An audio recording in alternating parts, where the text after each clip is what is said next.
Welcome to the Daily Devo. My name is Diana. Today we are talking about surrendering who you follow.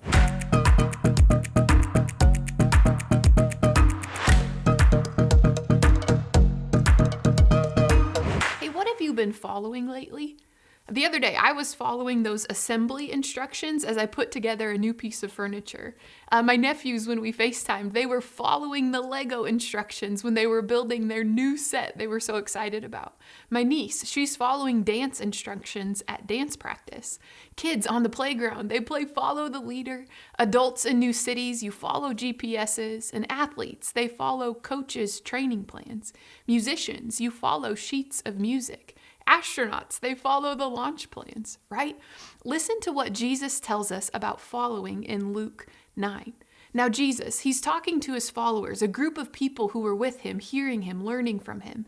And they're just starting to understand that Jesus is the Messiah, that Jesus is the promised Savior. Well, Jesus is telling them that eventually he is going to be killed, then on the third day be raised to life. Then, listen to this. This is what Luke chapter 9, verses 23 through 24 says. It says this, "Then he said to them all, 'Whoever wants to be my disciple must deny themselves and take up their cross daily and follow me. For whoever wants to save their life will lose it, but whoever loses their life for me will save it.'" And then he goes on.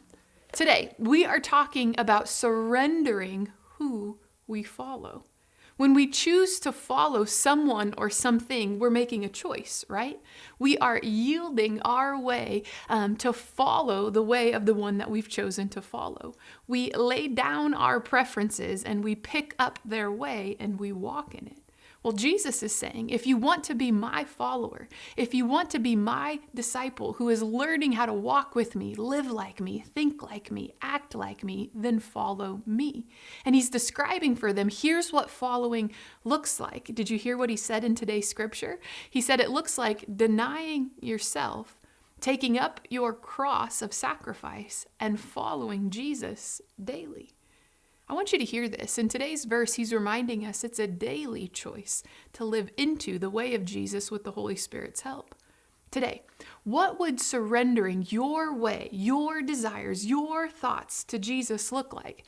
How about this? What if you pick one area, just one area of your day today?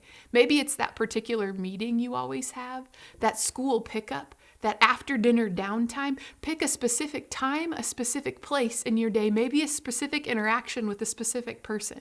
And I want you to think about what would surrendering to follow Jesus in that specific setting look like? What comes to mind? Is there an attitude or an action that you normally go to that you know is not quite Christ-like? Is there some space to grow into Christ-likeness? Well, for me, I've been working on following Jesus with his help in one particular meeting. I find it hard, and I first had to acknowledge to God how denying my own frustrations, denying my timing, denying my way in that setting, it was challenging for me, truth be told. And as I began praying about it and talking with God about it, I was asking for his wisdom and his help. And I noticed that I started showing up to that meeting differently. And as the weeks went by step, I would walk into that meeting saying, "Lord, I want to follow your way, not mine here.